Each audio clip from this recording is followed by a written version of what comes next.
because I lost so many friends that I know if they had the certain opportunities that I had, they most likely would never have been in the predicaments that they were in when they did pass away. Yeah.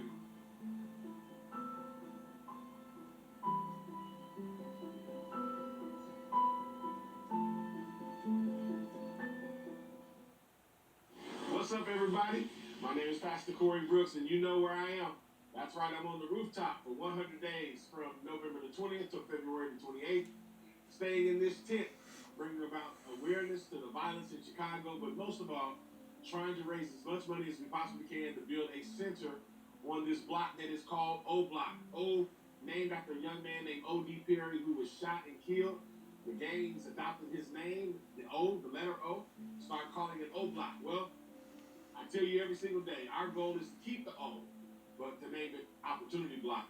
So we're here today, and I'm grateful with my youngest son. That's right, my youngest son who grew up in this neighborhood that we're in, and he's now a sophomore at Morehouse in Atlanta, Georgia, going to school, working on his degree.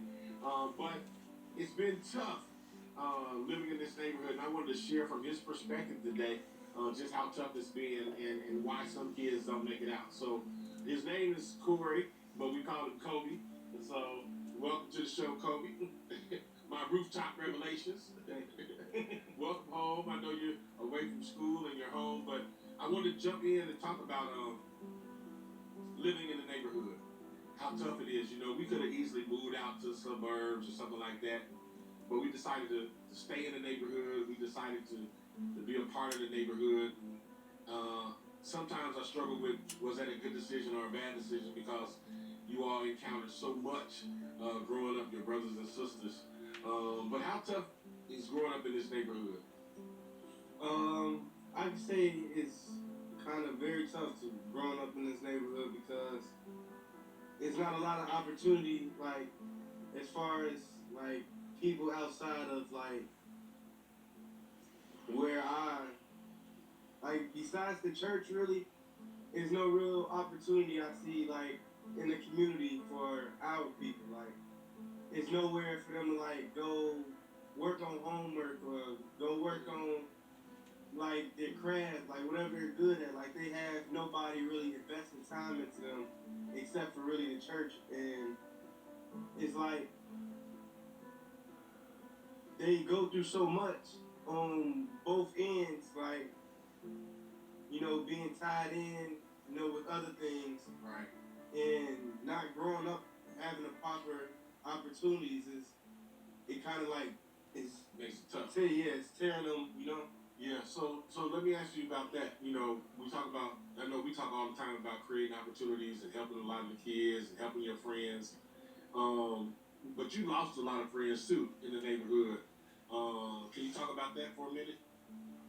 I know it's painful. I know we talk about the pain of it, and I try to urge you to go to counseling because, you know, post-traumatic stress. But you know, go ahead. So I can say I lost about at least that I can think of just right off the bat. I lost 6 friends in the past 5, 6 years, and I can say it's been very traumatizing, but it's also made me part of who I am today.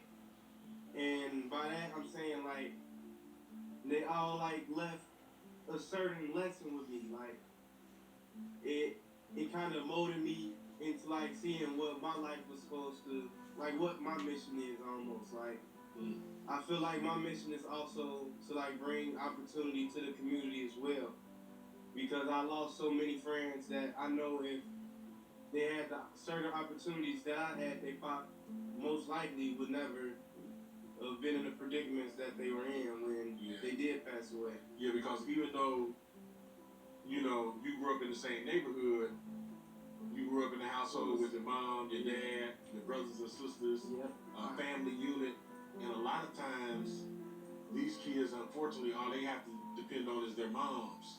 Their dads are sometimes locked up or, you know, wherever, and it's real tough. It's real difficult.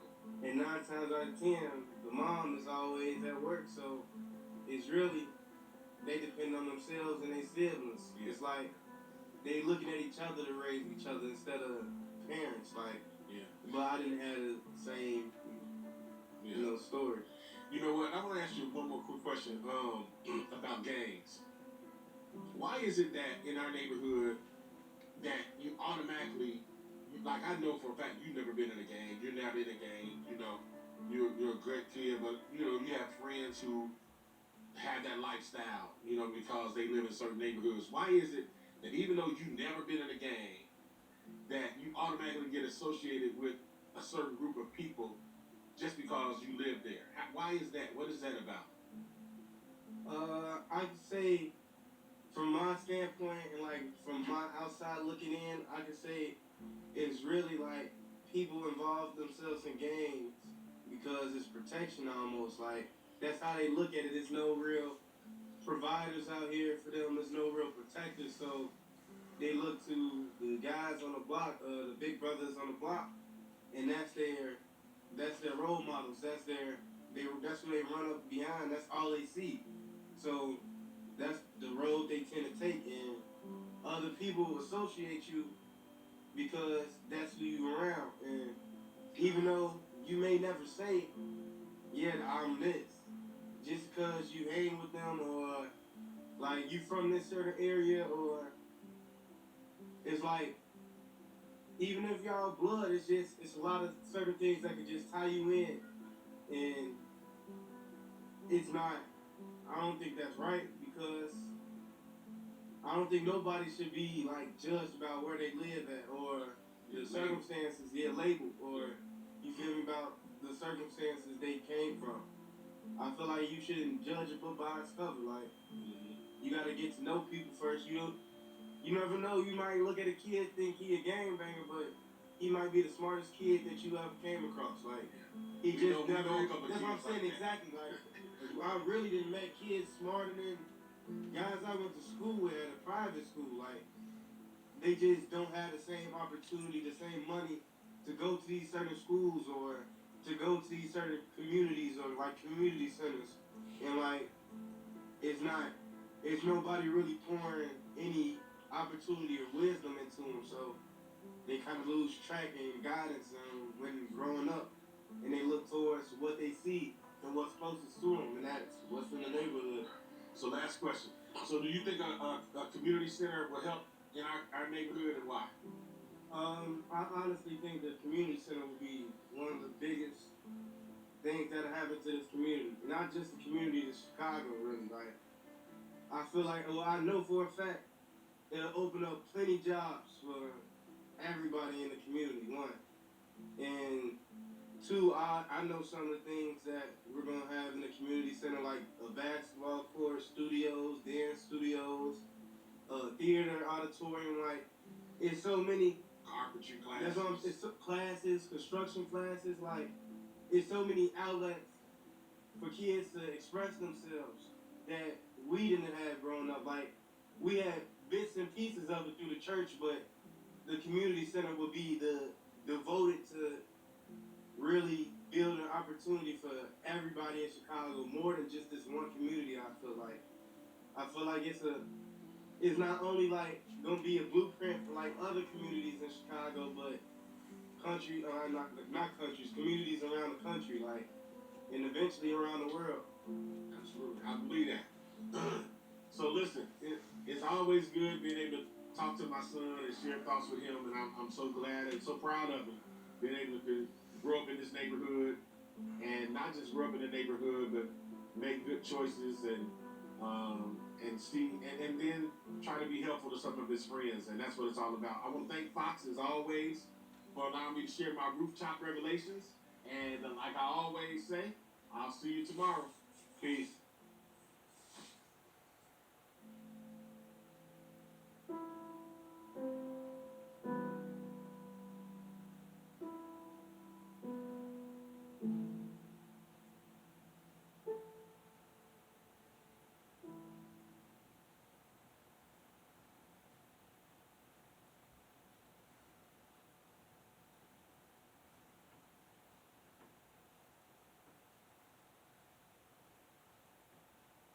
We're going to take you now to Chicago, where this past weekend at least 52 people were shot, 8 of them killed, in a wave of violence across the city. What is going on there? 5 shot, including a 1-year-old girl. It didn't even make the front pages. We're losing children every single day. I mean, this is crazy. I mean, they didn't have to kill my son. I think people have just grown up thinking that, you know, if I'm mad at you, I'm going to grab my gun and shoot you. So, 52 shot, 8 dead in only 3 days, and the city seems all but numb to an epidemic of violence.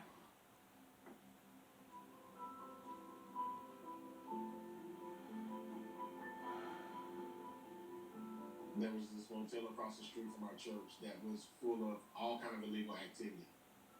And so I went to talk to the owner about buying it, and I never will forget what he said to me. There's a church over there, there's a church over here, and he said, what makes you any different that you're going to be able to do something about what's going on? I took that personal.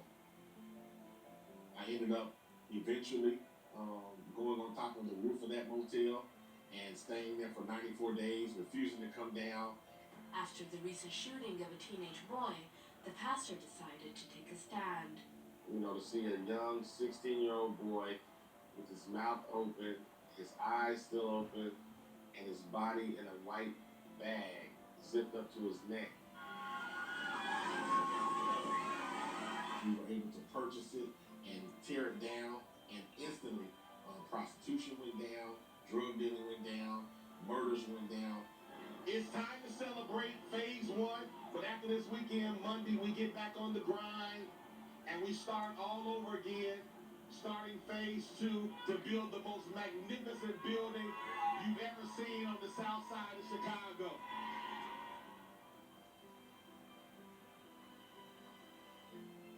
For a very long time, you've been trying to get a community center. Talk about that. So we've been trying to get this community center up ever since I went on the roof of the motel and bought it and purchased it and tore it down. We've been working really, really hard. But, you know, it's hard to raise money. It's tough to, especially for a community center in a place that's needed. So it's been a trying situation. One of the main reasons why it's taken so long is because Pastor Brooks has this vision to build the community center debt-free. How much money do you have? We have about $7 million allocated already between pledges and commitments. So we still have a long way to go. Another way that kind of makes it a little difficult as well is people they want to see a finished product before they sow into it. Ever since this hotel has been knocked down 10 years ago, Project Hood has been grinding and has been putting in the work. We've had construction classes, we've had entrepreneurial classes. You don't have to wait for the building to be built in order for the work to begin. The work has already been done. The building, the center, is going to help us scale the work that we're doing. America has really lost its focus. I mean, we're always talking about racial issues and racial divides, and we got these ideologies that are constantly dividing us and splitting us apart. Where in reality, we are serving and we are here being American citizens. And that's what America is really all about. American citizens coming together from all walks of life to see the issues that are going on and coming up with positive solutions to solve every problem that we face. What are you going to do about that? So I'm going back on the roof. I mean, if it worked the first time, let's try it again. So I'm going back on the roof, but this time I'm going to go for 100 days. And this time I'm not going to go by myself. I'm going to get some guests every day. Some corporate figures, some CEOs and presidents of companies. The CEO Challenge, where we are challenging CEOs from various companies to come and spend the night with us. Join us in our efforts to build this community center. Ken Growl's here, the CEO of Upstate Data and Liz. You're doing one night? I'm doing one night. Actually, tomorrow night to kick it off. Oh, so you're one of the first The guinea pigs. I was at the Project Hood golf outing up north Chicago, and unfortunately the day got rained out, but the pastor was gracious enough to stop by everybody's table and introduce himself and explain Project Hood in greater detail, the idea behind the community center, and I was so intrigued and so inspired by what he was trying to do and what he was trying to accomplish. And so for the last 3 weeks, I've been trying to recruit local CEOs to come out here and join me in camping out with the pastor on top of the roof here behind me. Who else is going to be up there? So we got Kurt and Don Bernanke. Kurt is the CEO of Related Management, and Don Bernanke is the president. Andy, who is the president and CEO of Sterling Bay. I believe that our knowledge is limited, and sometimes we live in bubbles, and the bubbles can be in various different neighborhoods. And so that gap for me is truly unidentified, and that is a real reason why I wanted to come here, is to close that gap of knowledge.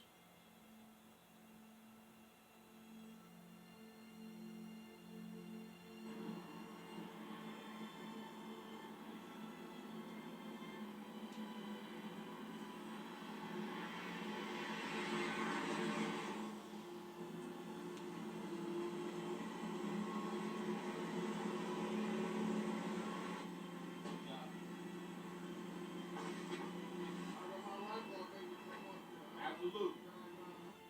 These kids did not choose their mother. They did not choose their father. They were born in this area without a choice. Some of these people that are living out here have never even left the confines of this street. And so what Project Hood wants to do is to fill the void that they're missing. We're talking about kids that's never seen a swimming pool. We're talking about young men and young women who want to work. There's so much violence that goes on, and people don't know how to process the deaths that are happening in their families through gun violence. We want to have counseling and trauma centers and all this stuff that is housed right here.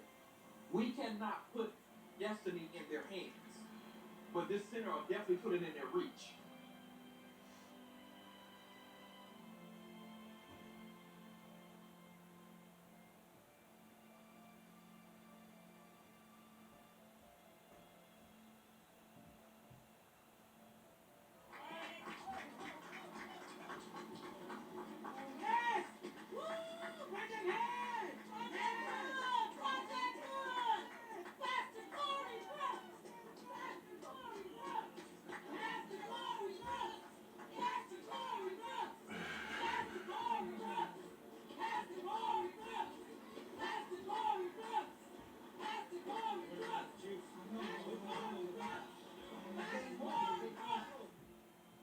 You know, even as I get ready to go up on the roof, I gotta admit my own insecurities. Fear of failure, fear of not raising enough money. But the way I'm gonna overcome that is with a lot of faith and a lot of encouragement from people all across America who believe in what we're trying to do, bringing self-responsibility and accountability to individuals, helping people to be accountable for their own lives. There are people who really believe in what we're doing. And it's because of that, it's going to give me the strength and the motivation, even in the face of wanting to quit and give up and throw in the towel, to keep on going, to persevere, stay committed, be courageous. That's what it's really all about.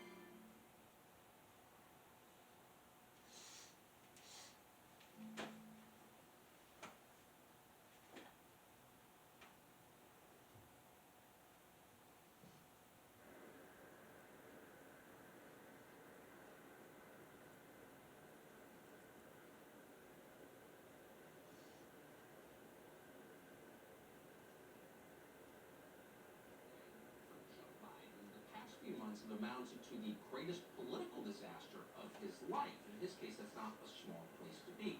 This is a man with 3 failed presidential campaigns on his resume. But this year has been different. Now, we don't need to overstate it, but you can pick your humiliating ashes and sackcloth world historic defeat, Stalingrad, Corregidor, Gallipoli, and that's pretty much where Joe Biden is right now politically. Polls show him losing astounding levels of support from virtually every group of Americans who voted for him just a year ago. That would include Hispanics, moderate Democrats, African Americans, and by big double digits, independents. At this point, the White House is down to just 2 core constituents.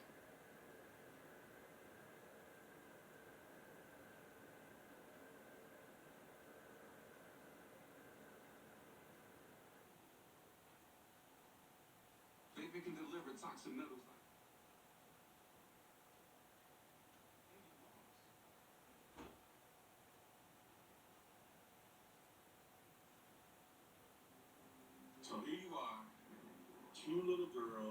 Your mom is gone, having been killed by gun violence. You got to raise these two little girls on your own. How did you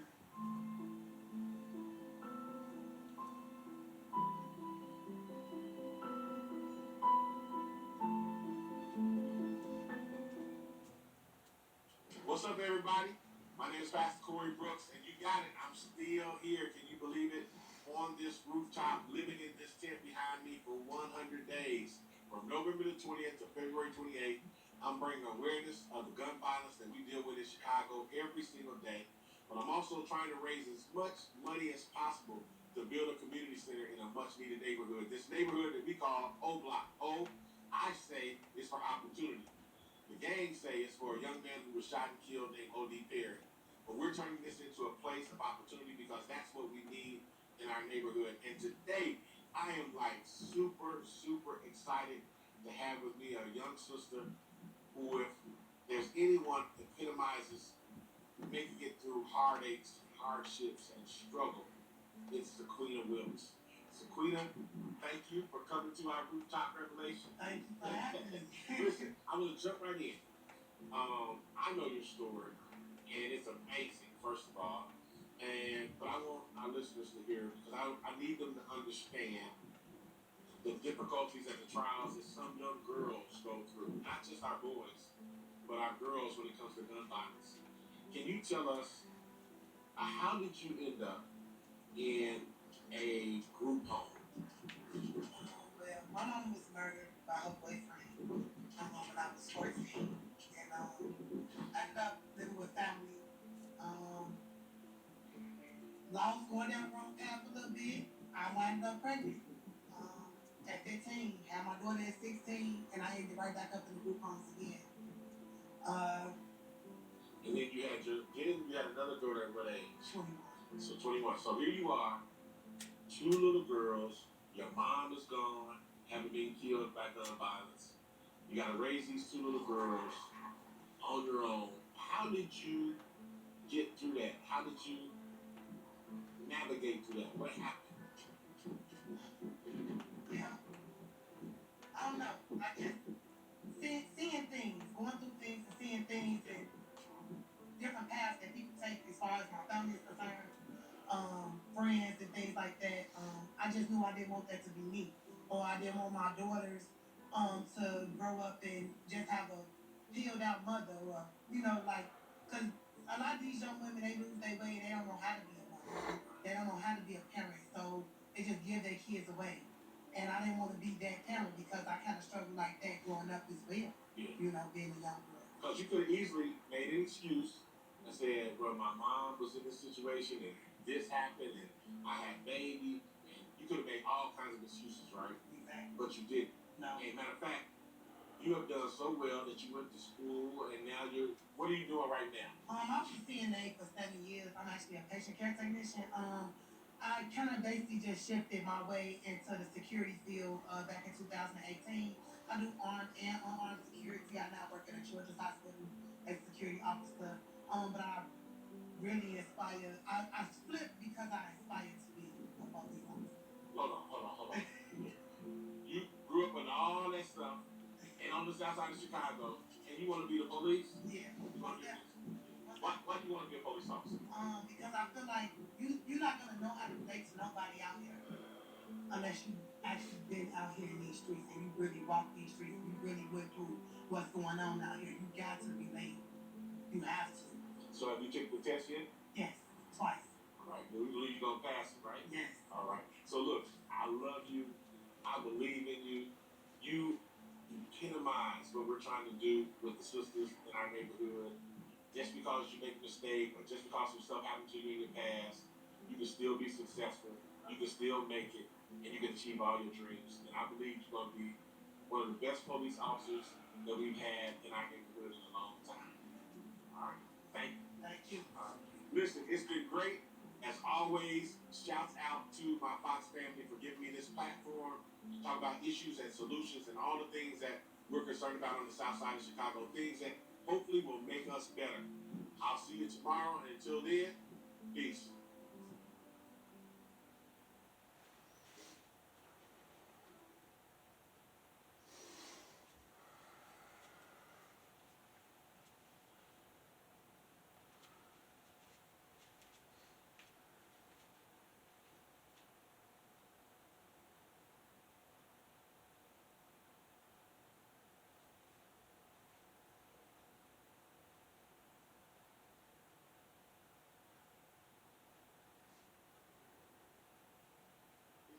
twists and turns, and sometimes you just gotta learn to roll with the punches. You gotta learn how to adjust.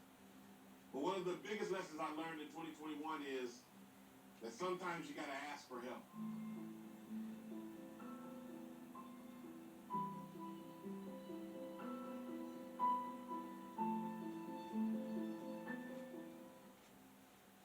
Hello, everybody. Can you believe it? I'm still here, and it's a new year.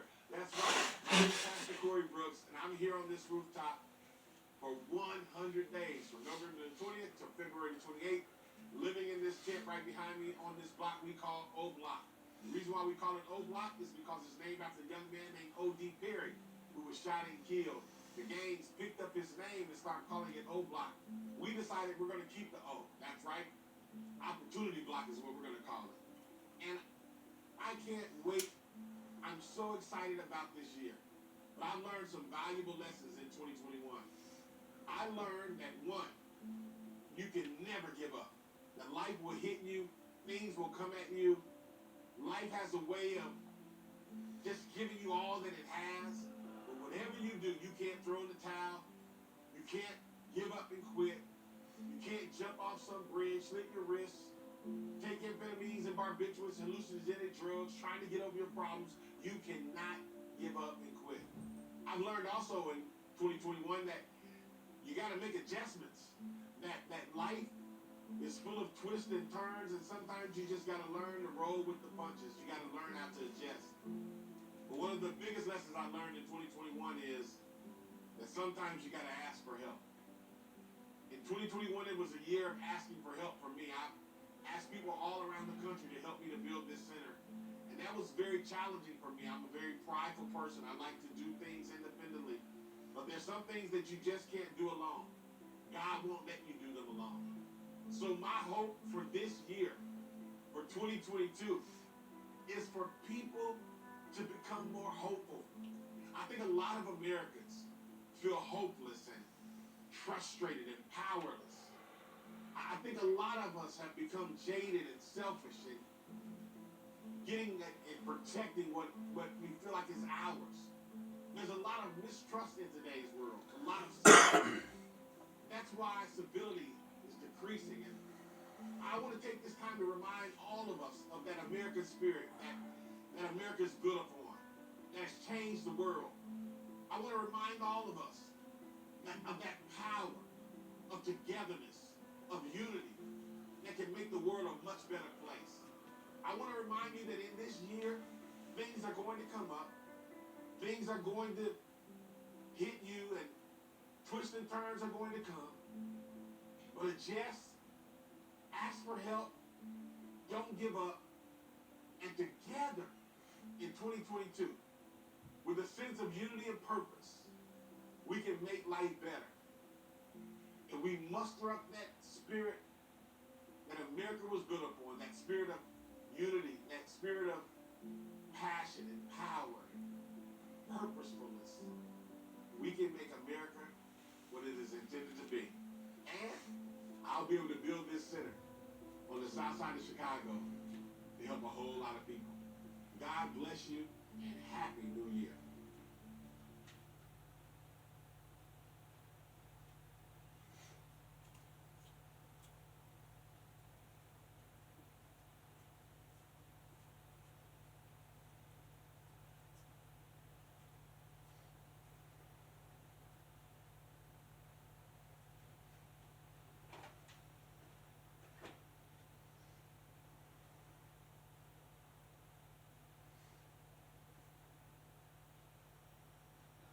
Joe Biden's leadership, and the president does not want to answer any of the tough questions. May God protect our troops. Thank you all so very much.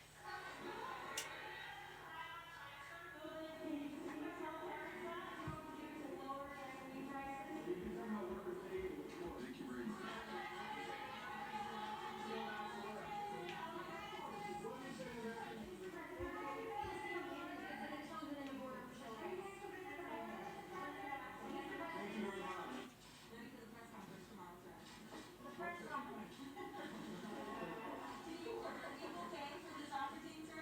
The White House getting called out for putting Biden in the Presidential Witness Protection Program. And things are getting so bad that even the left-wing Associated Press is knocking Biden for falling short on transparency and avoiding important questions. In fact, Biden's done fewer news conferences and interviews than the last 5 presidents.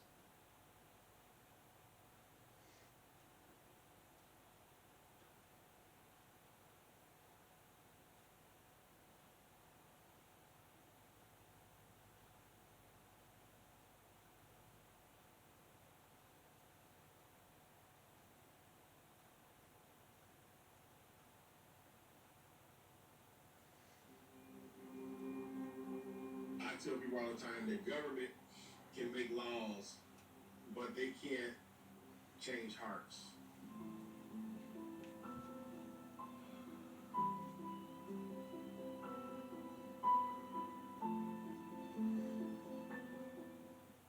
Hello, my name is Pastor Corey Brooks, and I'm coming to you from the south side of Chicago on top of a roof, where I'm living in this tent for 100 days. You got it, 100 days.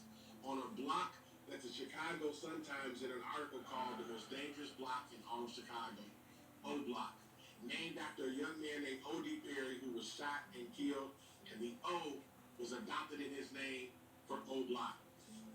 We decided to keep the O, but turn it into Opportunity Block. So for 100 days, Fox is allowing me to take you on the journey with us as we talk about the violence in Chicago, the possible solutions, but also talk about how we're trying to build this community center. Not how we're trying to build it, but how we're going to build this community center on the south side of Chicago to help change the trajectory of so many people's lives. And tonight I have with me a guest.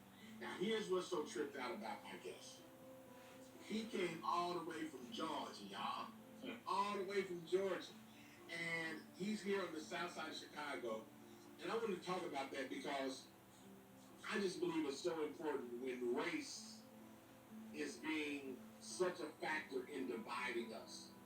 So every time I get the opportunity to prove to people that race is not the biggest problem that we face in the city of Chicago, I want to try to do that. And whenever I have people who are like-minded, who come to the south side of Chicago to share with us in what we're trying to do, I want to introduce them to you.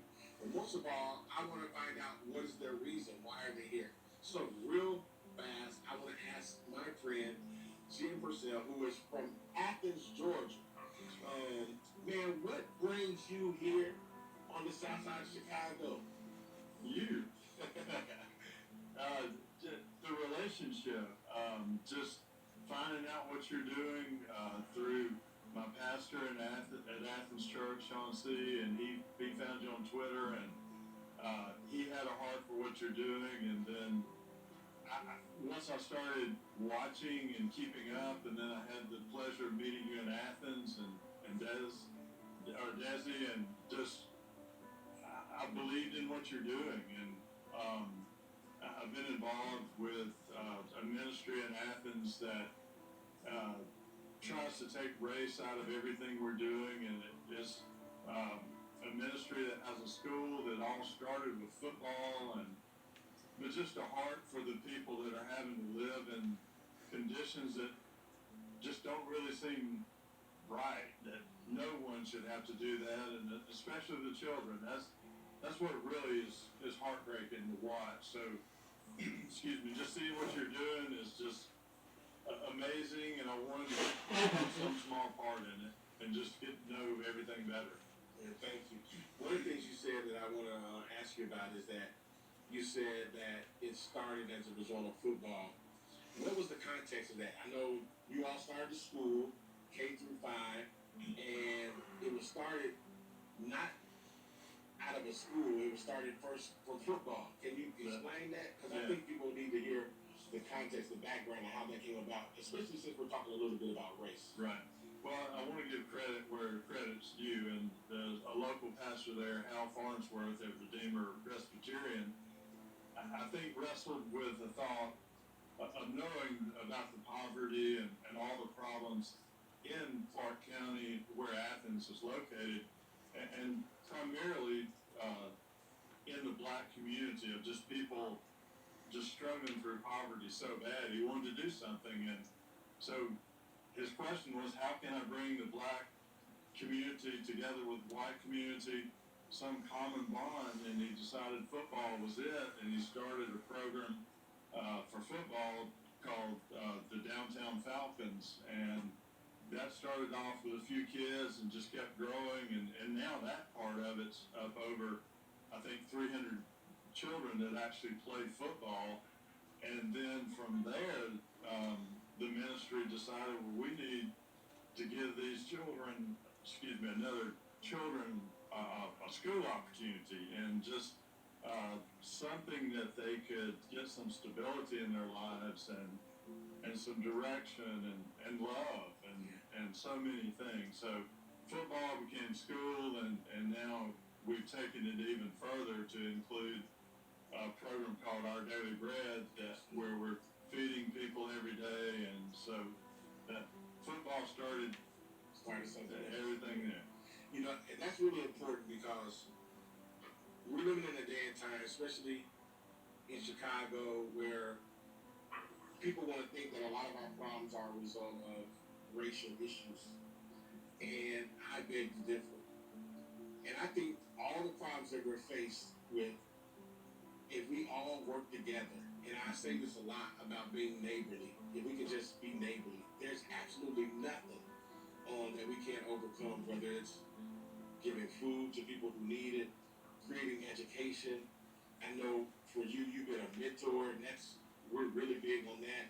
There are so many young people in Chicago who need positive mentors and need life change, and I've been able to witness for myself how positive and strong it is when you have a mentor, regardless of their color. And I wish we had time, we would talk about how you were a mentor to a kid of another race and how important that is, you know.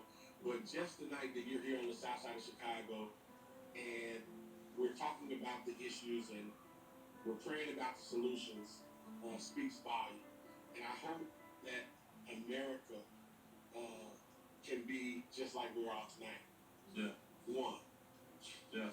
Well, and I think we all want somebody to believe in us, and we want to know that somebody cares. And that's what I saw with these children when football became a basketball program. Some of the kids I had the most trouble with on my team just really wanted some attention. They wanted to know that I loved them and I cared about them.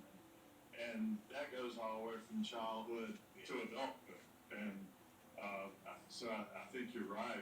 You asked me a while ago what my word of this meeting was, and I said grace, but I think we all need grace towards each other. We're all a challenge. We're all a mess in our own way, and it's tough to love each other sometimes, but that's what we're supposed to do. I mean, it's very plain. You can easily read that. So. You know, I tell people all the time that government can make laws, but they can't change hearts. Mm-hmm. And it's God and people that work on the hearts. And so I want to thank you for what you're doing in Athens, Georgia. Thank you for coming all the way to Chicago. I'll be back. I hope our Fox family follows you. And please remember projecthood.org, where we're building this center on the south side of Chicago to help as many people as we can, to stop as much violence as we possibly can. We need your help and your assistance, and we're going to keep coming to you every day, talking about these fireside chats, these rooftop revelations. So, I'll see you tomorrow night. God bless you, and God thank you.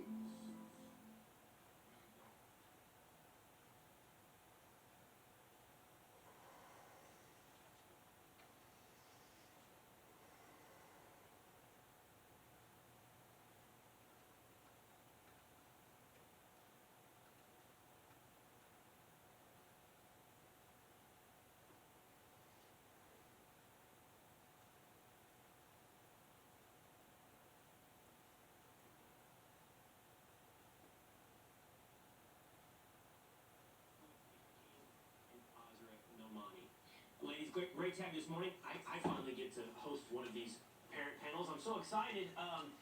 Azra, I'd love to start with you. What do you make of this? It appears to be labor union, teachers union input being prioritized over the best interest of children?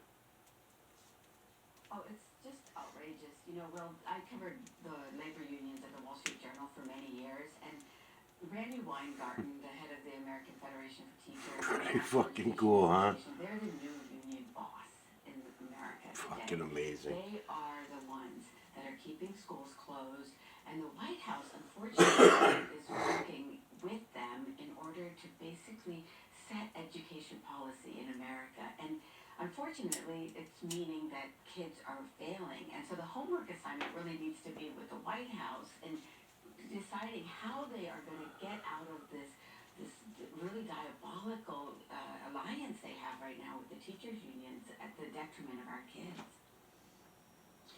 Yeah, Keisha, this is what HHS has to say to Fox News. They said this reflects standard logistical and operational planning around rollouts of new policy, including ensuring bipartisan governors, mayors, members of Congress, here's the key phrase, and stakeholders knew about the updated public health guidance from CDC. The question, Keisha, is which stakeholders do you prioritize?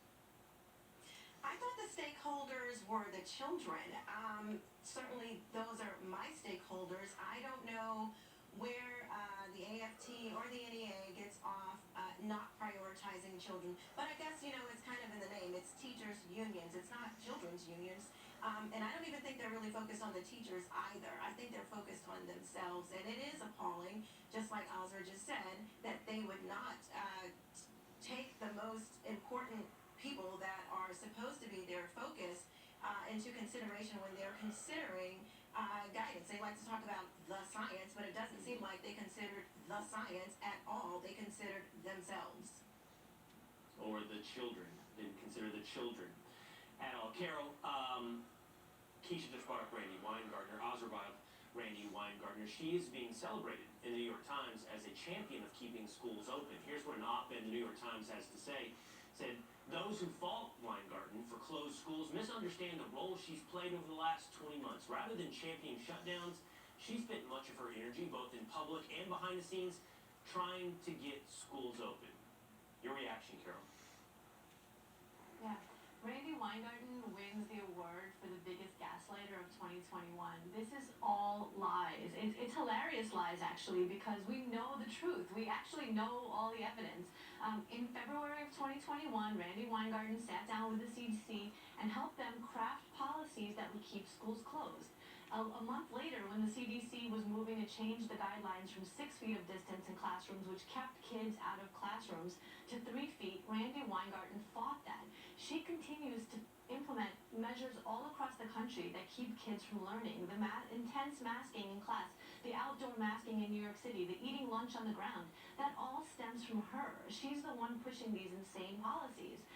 So, you know, the headline was, can this woman save public education? Yes, she could, because now more Americans believe in school vouchers, more Americans believe in charter schools, more Americans homeschool. Yeah, so she is going to save public education by destroying public schools across the country and showing parents that they need a choice, that Randy Weingarten is completely not involved in their kids' education.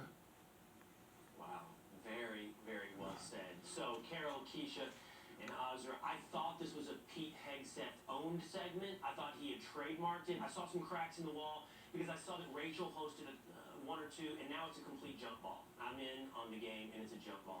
So I was excited to talk to the three of you this morning. Thank you for your time. Oh, we love it. Thank you so much. Thank you.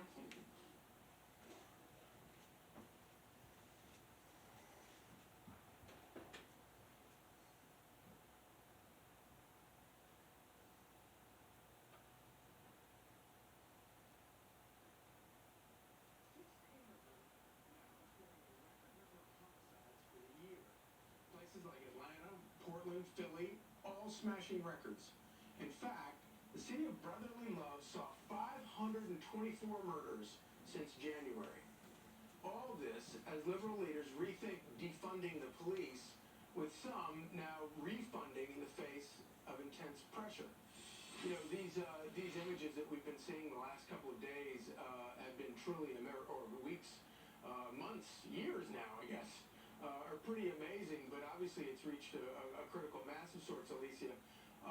But you know, this is quite a turnaround from defunding the police and celebrating riots and you know, Vice President Kamala Harris springing bail money it's quite a turnaround, isn't it? It really is, and it's really interesting to watch what's happening in California right now with the governor there just throwing, $300 million toward fighting crime there. You have the mayor of San Francisco also saying enough is enough. These are leaders who had a very different point of view and a very different tone not too long ago. And it's also interesting, it'll be interesting to see the way the coverage plays out, that, so often we hear from many leaders that this is pandemic related. But now folks are starting to say, and really starting to take a look at whether or not that's true, that may in fact be part of it, but that is not all of it, that there are other problems at play here, other things going on. Yeah, well, Democrats made it famous about, never let a crisis go to waste. We'll never let a good excuse go unused far too much, probably more than they ought to be using it. Joe, check out this. This is a store owner out in San Francisco, and this is just how desperate the situation is, to the point where you've got these people that are actually sleeping in their own stores in order to protect them. Listen to this. Wow. Everything is in my store for the last 6 days. Because I'm scared that these people are come back again and do the same thing. Because they